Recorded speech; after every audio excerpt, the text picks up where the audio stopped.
जय हिंद, नमस्कार दोस्तों। स्वागत है आपका हमारे खास डिबेट शो में। आज हम एक महत्वपूर्ण मुद्दे पर बात करने जा रहे हैं, जहां कुछ गैर धार्मिक लोग महाकुंभ मेले की आलोचना कर रहे हैं। क्या महाकुंभ केवल आस्था का पर्व है या इससे जुड़ी हमारी सांस्कृतिक, ऐतिहासिक और आर्थिक धरोहर को भी समझने की जरूरत है? आइए जानते हैं हमारे विशेषज्ञों से और समझते हैं इस महान आयोजन का असली महत्व। तो चलिए शुरू करते हैं। इस कारण से यह बहुत ताकत शायद संभवतः ये होती है किसी की भी, इनकी नहीं, कि हिंदू धर्म बहुत ही उदार और सहिष्णु माना जाता है, बहुत जल्दी भूल जाता है, याददाश्त बहुत कमजोर होती है। अभी इन 45 दिनों में अगर एक एक करके निकाला जाए फालतू का, बेकार का, बकवास, मरना है क्या वहां जाकर, ये हिंदू भूल जाएगा ना ये सारी चीजें बहुत आसानी से। अगर 65 करोड़ 66 करोड़ वहां पहुंच रहे हैं और उसके बावजूद ये सनातन से हेट और हिंदू धर्म के लिए इस तरह की बातें हो रही हैं, वो भूल जाएगा। मतलब ये आप भी जानते हैं, मैं भी जानता हूं, शायद ये सबसे बड़ी ताकत है इनकी। सुधांशु जी एक 30 सेकंड में जवाब दीजिएगा। संगीत रागी वेट कर रहे हैं और बादल देवनाथ जी 30 सेकंड में। सुधांशु जी, हिंदू भूल जाएगा मेरे को लग रहा है बहुत जल्दी। मैं सिर्फ एक लाइन में कह रहा हूं, देखिए अगर किसी और के बारे में बोल दिया होता है ऐसा, तो ये लोग इसलिए नहीं बोलते क्योंकि सर तन से जुदा हो जाता। ये बड़ी अच्छी बात कही आप। अब यहीं पर मैं कहना चाहूंगा, ये हमारी उदारता भी है, परंतु वीर सावरकर ने एक शब्द प्रयोग किया है, संगीत रागी जी को निश्चित रूप से पता होगा, कि सद्गुण भी कहीं कहीं पर सद्गुण विकृति होता है। अर्थात जैसे उन्होंने उदाहरण दिया कि पृथ्वीराज चौहान ने मोहम्मद गोरी को 17 बार छोड़ा, ये हमारा सद्गुण था, हम उदार थे। किसी ने हमला किया, अपनी गलती मान ली, छोड़, पीठ पीछे अटैक नहीं करेंगे, ने नहीं किया, परंतु उनका कहना था 1 बार 2 बार 4 बार माफ करना था, 17 बार माफ करना सद्गुण विकृति भी थी। तो मुझे लगता है अभी हिंदू समाज ये भी समझ रहा है कि उदारता की परिधि कहां पे समाप्त हो रही है और कहां कायरता की परिधि शुरू हो रही है और कहां कट्टरता की परिधि को धर्मनिरपेक्षता की परिधि में अंदर लाया जा रहा है। मुझे लगता है अब समाज का विवेक जागृत होकर इन अंतरों को भली भांति जागृत होगा। संगीत रागी, क्योंकि ये बार बार सवाल उठता है, कभी हिंदू आतंकवाद से लेकर अब महाकुंभ, मृत्यु कुंभ। सोचिए, बादल देवनाथ जी बैठे, उनसे पूछूंगा, मृत्यु कुंभ ये आप किसी और धार्मिक आयोजन के लिए इस तरह का नाम बिगाड़ सकते हैं?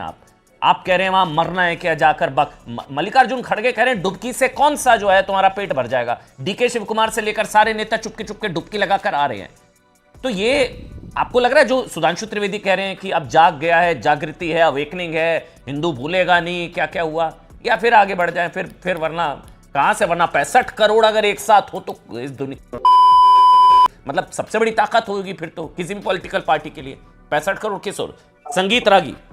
अमन देखिए, एक बिहार में शब्द है तितकी। तितकी किसको लगा है? कौन छटपटाहट में कौन तड़प रहा है? जो आस्थावान हिंदू है उसके लिए तो यह अमृत स्नान था, लेकिन जो राजनीतिक प्राणी थे और भारतीय जनता पार्टी के विपक्ष, उनके लिए मृत्यु कुंभ जरूर साबित होगा। तू समझा? हाँ। नहीं, तू समझा नहीं।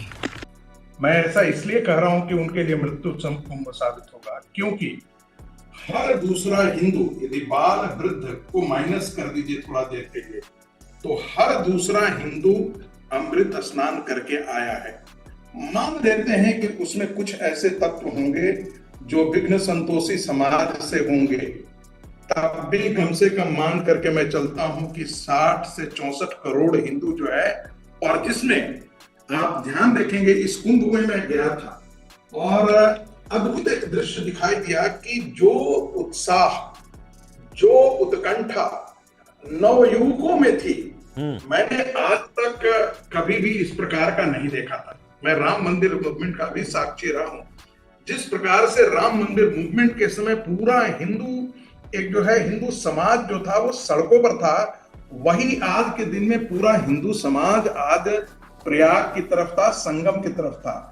मैं आज से पहले कभी आपने देखा था कि इतने बिजनेसमैन, इतने मंत्री, इतने बॉलीवुड कलाकार, आप समाज का कोई हिस्सा दीजिए। मैंने जरा अपने गांव के लोगों को पूछा, जिनको आप कहते हैं, जिन जातियों के बारे में आप कहते हैं कुंभकार हुए या जो मिस्त्री हुए, मैं उनसे पूछा आप लोगों को क्या लगा? उन्होंने कहा हमें अद्भुत अनुभव हुआ है, अद्भुत अनुभव। तो आप ये देखिए, इनको मत कीजिए।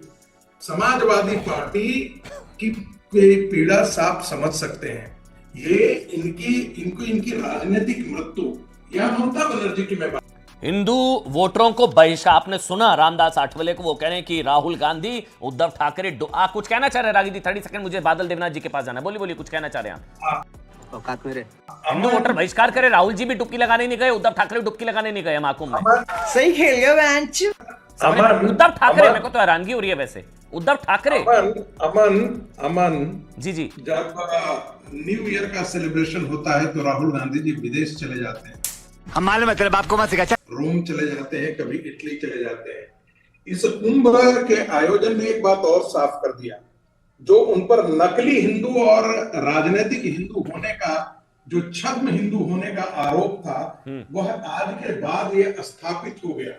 कोई और बात होती, इससे बड़ा तो कोई हो नहीं सकता था। ये हिंदुओं का सबसे बड़ा उत्सव था, जिसमें लोग 20-20 किलोमीटर, 40-40 किलोमीटर, 50-50 एक कमेंट सुधांशु जी, फिर बादल देवनाथ में आ रहा हूं आपके पास। आ रहे हैं कि 144 साल बाद ऐसा आएगा। ठीक, ये शायद कोई 1-2-12 साल वाली बात नहीं, 144 साल बाद आएगा।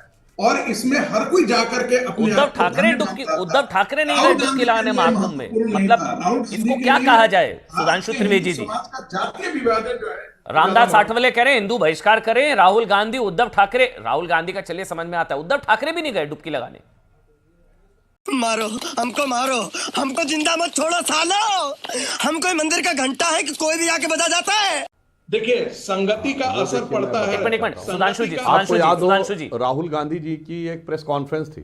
हाँ बोलिए। राहुल गांधी जी की एक प्रेस कॉन्फ्रेंस में राहुल गांधी जी ने एक वाक्य बोला था, और बड़े वैसे तेवर में, जिसको तुम देख रहे हो ना, ये राहुल गांधी वो है ही नहीं, वो तो खत्म हो गया, ये तुम्हारा भ्रम है। बिल्कुल सही बात है। 2019 के लोकसभा चुनाव से पहले जो अपनी जाति नहीं गोत्र भी बता रहे थे, जो कुर्ते के ऊपर जनेऊ वाली फोटो दिखा रहे थे, अब वो इसलिए नहीं गए क्योंकि 2024 के चुनाव में वो कुर्ता और जनेऊ सब छोड़ के कार्ल मार्क्स की टाइप की दाढ़ी बढ़ाकर टी शर्ट पहन के इस बार ईश्वर के नाम की शपथ ही नहीं ली है राहुल गांधी ने। मैम आई डोंट नो कि डबल सवारी लगी है। I need news but I don't know.